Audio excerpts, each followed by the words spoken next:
Welcome to the H2H Human Connection Done Right Summit, bringing together forward-thinking leaders who understand that true innovation happens when people, process, and technology work in harmony. Lean into this refreshing, energizing experience designed to inspire you with a new approach to a timeless principle. Our speakers will offer fresh insights that will challenge perspectives and spark new ideas. Hey. So this is Unshakable, how to lead with perseverance and resilience in times of challenge or change. And this is both for leaders and their teams. So one frame I want to bring up here initially is to remember that life happens for us. Life doesn't happen to us. And I'm not trying to get airy-fairy. This is really getting real. With life is happening for us, right? All of our challenges, adversity, our change, everything I've faced, everything you've faced or will face is to help us up level, is to help us grow, is to help us be better and better leaders. So with that, I would encourage you not just to march to the beat of your own drum. You've heard this saying, march to the beat of your own drum. I say, instead of marching to the beat of your own drum, build your own drum. And see, this phrase is not only about individuality, it's about leadership, it's about resilience, and it's about perseverance in the face of challenges, which life is full of. And they're there for reasons. They're there to push us and help us grow. Every leader and every team faces adversity, change, and uncertainty. It's life. That is life, right? The only constant is change. The key question, though, is how do we respond? Versus playing victim. How do we respond versus reacting? So today we're going to talk about the mindset, the strategies, and real-world examples of resilience and perseverance in leadership and teams, especially during tough times, including growth, massive growth, challenges, big change, organizational change, huge success, or layoffs, acquisitions, or mergers, all of which I've been through. Adversity these days is not an exception. It's the norm, in fact. Adversity, looking at the way the world is right now, the way North America is heading right now, it's not an exception in leadership and on teams. It's the rule. So those who could really learn to navigate it become stronger, become more innovative, and better equipped to handle the next challenge.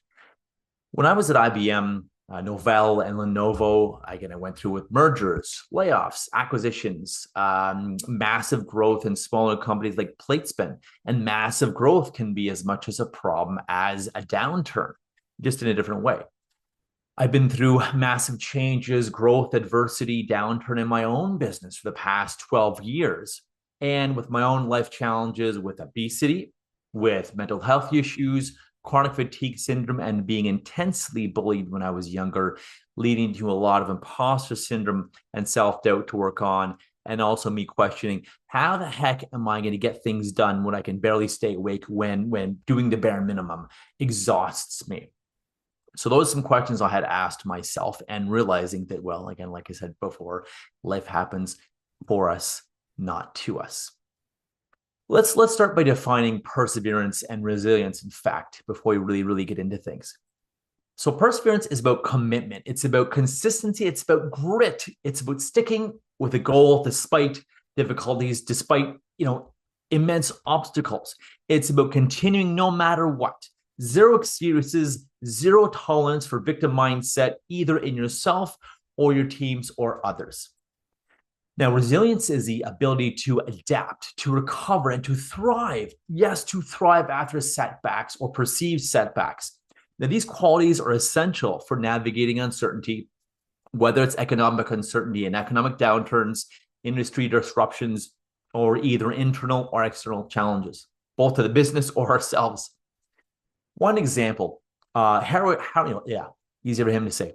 Howard Schultz faced over 200 rejections before securing investment for Starbucks, and his perseverance changed the coffee industry forever.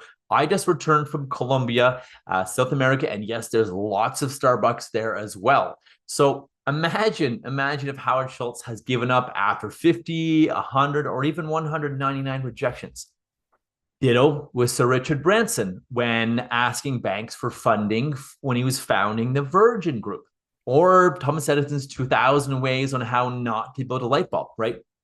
Other examples could be J.K. Rowling was rejected by 12 publishers before Harry Potter became one of the most successful book franchises in history, then one of the most successful movie franchises in history.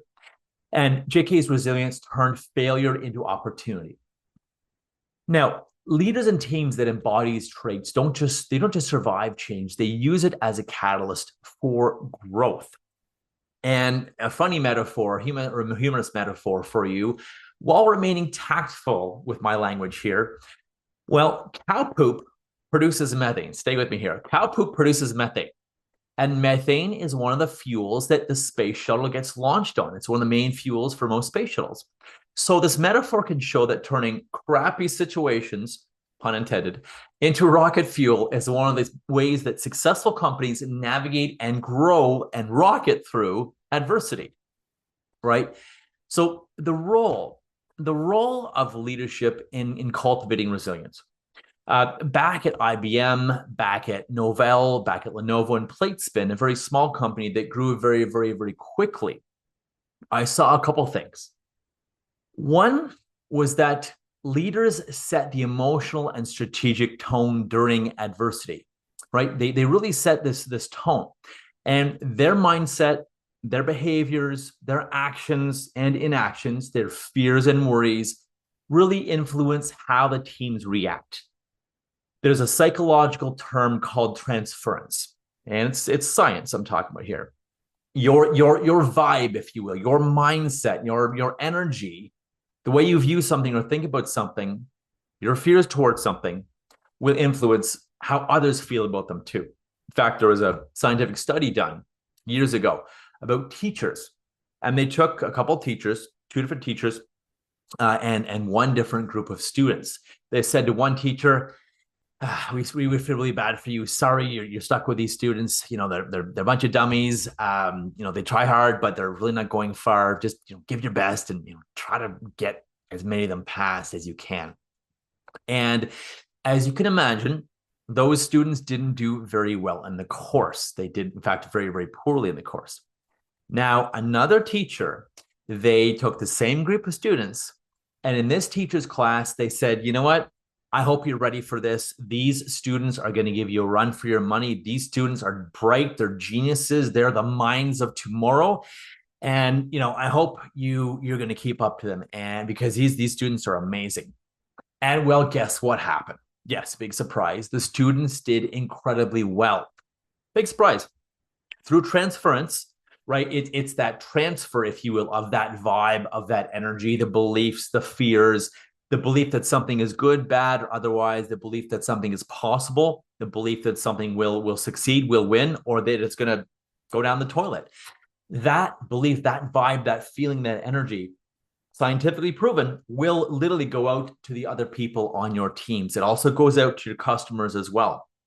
So we need to be very, very careful what is going on in our head, in our brain, what the mindset is right up here, and what we feel towards the success or failure or the inevitability of decline in a situation is, versus we are not giving up. Anything is possible. We are going at this. We are winning. We are taking ass and taking names, and we're going to persevere through this no matter what. And that mindset will directly influence the other people on your teams, other teams, and even including customers, because your teams will influence what customers feel as well through their own transference of that vibe, that belief, that energy, that resilience and perseverance that anything is possible. We're getting through this and we're going to win. And in fact, we're going to grow through this and grow from this. So like I said before, leaders set the emotional and strategic tone during adversity, challenge, and change. The big important question is your default setting to defend your limitations or expand your possibilities? As the saying goes, ego goeth before the fall. And I have experiences of this myself. I've failed and fallen because of it. And I've seen great leaders fail and fall because of it too. Yes, have confidence without letting ego get in the way. Be confident, be sure of yourself, and be open. Be open to knowing that we don't know everything. And in fact, the more I learn, the more I know I don't know everything. It's a very, very humble and powerful place to be because it will give you growth and lead a growth mindset. And I feel we can learn from anyone. One cool example of this is the Ford CEO, Alan Mulally, led Ford through the 2008 financial crisis with a one Ford vision, unifying the company and avoiding the pandemic-driven and panic-driven decisions that led competitors to seek bailouts and have massive, massive failures. And Ford found a way to avoid a lot of this and to persevere through that 2008 financial crisis. And obviously, Ford is still around and doing quite well despite competition. So this one Ford, this one vision, and having the company unified, supporting everyone, led them to success and maintaining that success through massive adversity when many other companies and organizations were literally failing and needed bailing. No pun intended. Transparency and communication builds trust. Teams, employees, and even other leaders and colleagues need clarity, even if the news isn't always positive. Uncertainty breeds fear, but clarity fuels resilience. I'll say that again. Uncertainty does breed fear. Back at IBM and Lenovo, the big blue culture was, you will know when you need to know, and we'll tell you exactly what you need to know when you need to know it. And this killed morale. It killed trust. It killed retention. People were leaving. People were doing the bare minimum. I was encouraging colleagues to continue to help them stay engaged instead of disengaging all the time, right? The lack of transparency and the closed doors that sometimes happened years ago at Big Blue were very, very demotivating. That popular saying, no news is good news, is totally false. In fact, it's total BS. People's minds and the rumor mill will get going at 1,000 miles an hour unless there is clarity and transparency, even with bad news. The bad news can be dramatically different when you are authentic, you're honest, you're transparent with people. This is going on as long as you're clear and transparent, even with bad news. And bad news is dramatically different when you can come with solutions or even ask for solutions to get team members helping, get them engaged, get them brainstorming, get them motivated to stick around, to ask for help and to do their best. And you can get great examples and great support from teams when you bring, bad news, for example, or challenges to teams. You can get amazing results, amazing solutions, amazing brainstorming if you only involve them, versus keeping them in the dark, keeping them out of the know, if you will, to, for whatever reason, prevent them from leaving, prevent them from getting demotivated. Ironically, because that is what's going to demotivate them. It's going to limit them. Uncertainty will unfortunately breed stagnancy, breed stuckness. Some people will stick their head in their sand. Some people will stop. Some people will bail, will quit, will go on, will jump ship if there's no certainty. So one way is we can create certainty is by creating clarity and transparency and saying, these are the solutions we think we're going to create and bring towards this challenge or this problem. What solutions do you have? Your people with the boots on the ground often will have the best solutions and will already have solutions as well. So ask. It's okay to bring bad news. Hey, because, well, most people, first of all, are already aware of it. Most people can read the writing on the wall, so to speak. And most people these days have great BS detectors because of the way the world's going. So they know when we say everything is okay, nothing's wrong, we got it handled, or we'll tell you when you need to know, kind of thing. It's intensely demotivating when, ironically, it can be intensely motivating and building for success and helping create success in your world, in that organizational world. And I really believe that leaders must embrace a growth mindset, seeing failures as stepping stones rather than stopping points, and encouraging your team to do this too. Most importantly, encouraging your team to see failures as these stepping stones. See, self-leadership matters. As a leader, if you want a resilient team, you must model resilience yourself. See, people will do about 10% of what you tell them. However, they'll do about 90% of what you show them, what you demonstrate to them. They'll essentially walk your walk. That's why self-discipline, emotional intelligence, and a clear vision are essential leadership foundations, and sharing with them your vision, getting them clear on that vision, giving them clarity during times of uncertainty with your vision, and also getting them on board on that. Not to mention asking them, what is your vision? Let's make sure the visions are aligned. Because if you have opposite visions or competing visions, well, that's not going to work very well to engage staff, and to get all the wheels on the bus going the right direction and in the same direction. Otherwise, well, if you have 4 wheels on a bus, you're not gonna go too fast if they're all pointing their opposite directions. Now, speaking of growth mindset, if you want your team to grow, you need to grow too, right? Constantly. And share that growth with your team. Share what you're learning. Share your wins. Share what you're learning to your team to motivate them and to encourage them to grow too, so that they know that is the key to success. Again, model what you want people to do. Demonstrate what you want people to do, because they're going to do more of what you do than what you say. Speaking of motivating your team, there is no worse way to demotivate and disengage a team than to not walk your talk. In some of the big corporate environments I was with in the past, and some of the companies I've spoken and taught for, well, we had leaders come and say one thing and do another. Promise one thing and then do another. Or promise they wouldn't do something and do it anyways. The result, listen, instant disengagement, instant disconnection. People stopped doing their best. And I'll admit, I stopped doing my best too for some of these leaders that just, didn't walk their walk, didn't walk the talk, hugely inauthentic. Do as I say, not as I do, and just rule with an iron fist. It may do the bare minimum not to get fired, but that's about all you'll do. Or you'll pretend even. Some people pretend to do the bare minimum not to get fired, right? So walking the talk is a huge, huge thing. Being authentic, communicating, being open, and really, really caring about your team. Actually caring, not just, we have an open door policy here, except when my door is closed. Right? Genuinely actually caring and showing people your care versus, first name basis or open door policy, which yes is great, but also there can be a lot of BS with that because often leaders will not walk that talk. Conversely, Hugh, a top leader at Platespin and then Novell after Platespin was acquired, had people stick around, including myself, during hard times, tough times, challenges, downturns, offers of higher pay from headhunters, again, including myself, or seemingly better grass is greener opportunities. Again, I saw this personally, offered to myself and offered to other people on the team. We stuck around because Hugh would sometimes shield us from the nonsense from higher up. He would be completely transparent with us, offer huge clarity, offer his solutions and what he was going to do and how he was going to help us grow things, rectify things, fix things.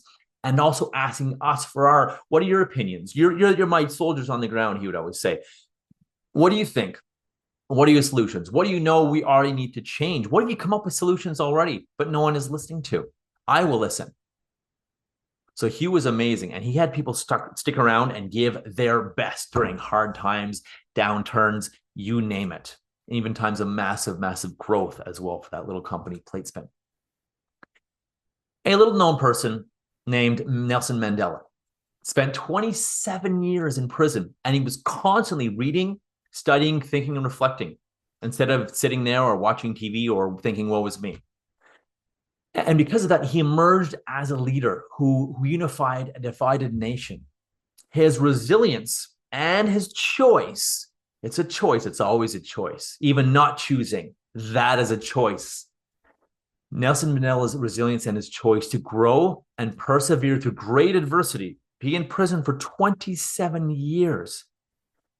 And his triumph, his journey, it wasn't just personal. It shaped history. It reunited South Africa. It's amazing. So being able to persevere through anything and learn and grow through that and take that cow poop and turn that into rocket fuel will turn you and your team into massive leaders. And again, your team will also walk your walk too, so they will do it too. So how do we build a resilient team culture? How do we do this? Well, trust and psychological safety. Teams perform much, much better when they feel safe to share ideas and concerns. Leaders must create an environment where failure is treated as feedback and growth and learning, not as final judgment. Asking, what did you win at today and what did you fail at today is a great thing around the dinner table, around the conference table, and just before someone leave at work or just as they come in the next day in the morning. Now, Google did a lot of research around this, in fact. It was called Project Aristotle. And they did a lot of research around what made teams perform the highest. It wasn't money, it wasn't positions or time off or even threats. It was psychological safety. It was also meaning. It was also clarity, as we've talked about. So in times of uncertainty, leaders need to create certainty and clarity for themselves and their teams. I'll say that again.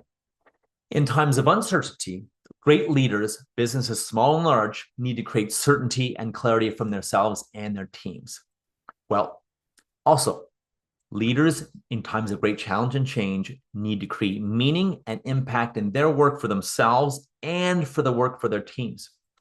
In fact, in the book Man's Search for Meaning, Viktor Frankl found during the concentration camps of World War II that it was meaning and purpose that helped people last through the Nazi concentration camps. And it was having people find meaning and purpose through all that crap, again, no pun intended, that allowed people to thrive after the concentration camps and not be riddled with depression or mental health issues. These people actually persevered and thrived after the concentration camps. Those that found meaning and found purpose during their times in the camp, during the hardships in the camps as well. There was an interesting study involving Microsoft and a few other very successful Fortune 500 companies. And they found that by allowing everyone to share opinions, to express doubt and request and give feedback correlated with high performance teams, especially during times of challenge or change or adversity. And not just allowing it, however, facilitating it, requesting it, encouraging it, and even requiring it. Having specific meetings, times, forums, huddles, technology that allows this, perhaps a Slack channel, a collaboration software, or some way to track people's doubts, problems, feedback, solutions, what's not working. Some way to support that, to facilitate that, organize it so it can be discussed. It can be uncovered versus having this hidden fears, hidden worries, hidden virus, if you will, hidden demotivators. They exposed it, they brought it out, they said, let's talk about it, versus trying to hide people's doubts or fears or problems or challenges with the organization, thinking, oh, we don't want people knowing, we don't want to spread this around. Guess what? People know, people have great BS detectors, people read the writing on the wall. So by putting it out there, exposing it is the best way to remove it and resolve it. Now, it's also important to have support systems in order to really build a resilient team culture, right? Support systems are key because the 5 or 10 people you spend the most time with shape your success. And this applies to you. This applies to teams too. So surround yourself with individuals who uplift you, who challenge you, who call your BS, but also ask, hey, are you okay? Do you need to talk? What's going on? I actually care. Let's talk about this, right? People to challenge you, to lift you up, to call you on BS, and to make sure to encourage you forward, to support you through challenge and change and adversity. And make sure to facilitate this on your own teams and provide coaching or even a plan to improve for anyone who doesn't lift the team up. You've all heard the cliche saying that one bad apple can spoil the bunch. And it's true. One victim mindset or someone that operates at a lower frequency, if you will, can bring the entire team down, right? Can bring the entire team down. So if you want to know more, if you'd like to know more, you can reach me, James Robert Elliot, on LinkedIn. You can look at james@unleashyourpower.com, send me an email, or visit me on unleashyourpower.com. If you'd like to know more, you'd like to hear more, I got lots more for you. Session of human connection done right. As we transition to our next expert speaker, remember that together we are redefining the future. To stay engaged and informed, visit revenue-bydesign.com, where together we will be deliberate, be intentional, and be successful.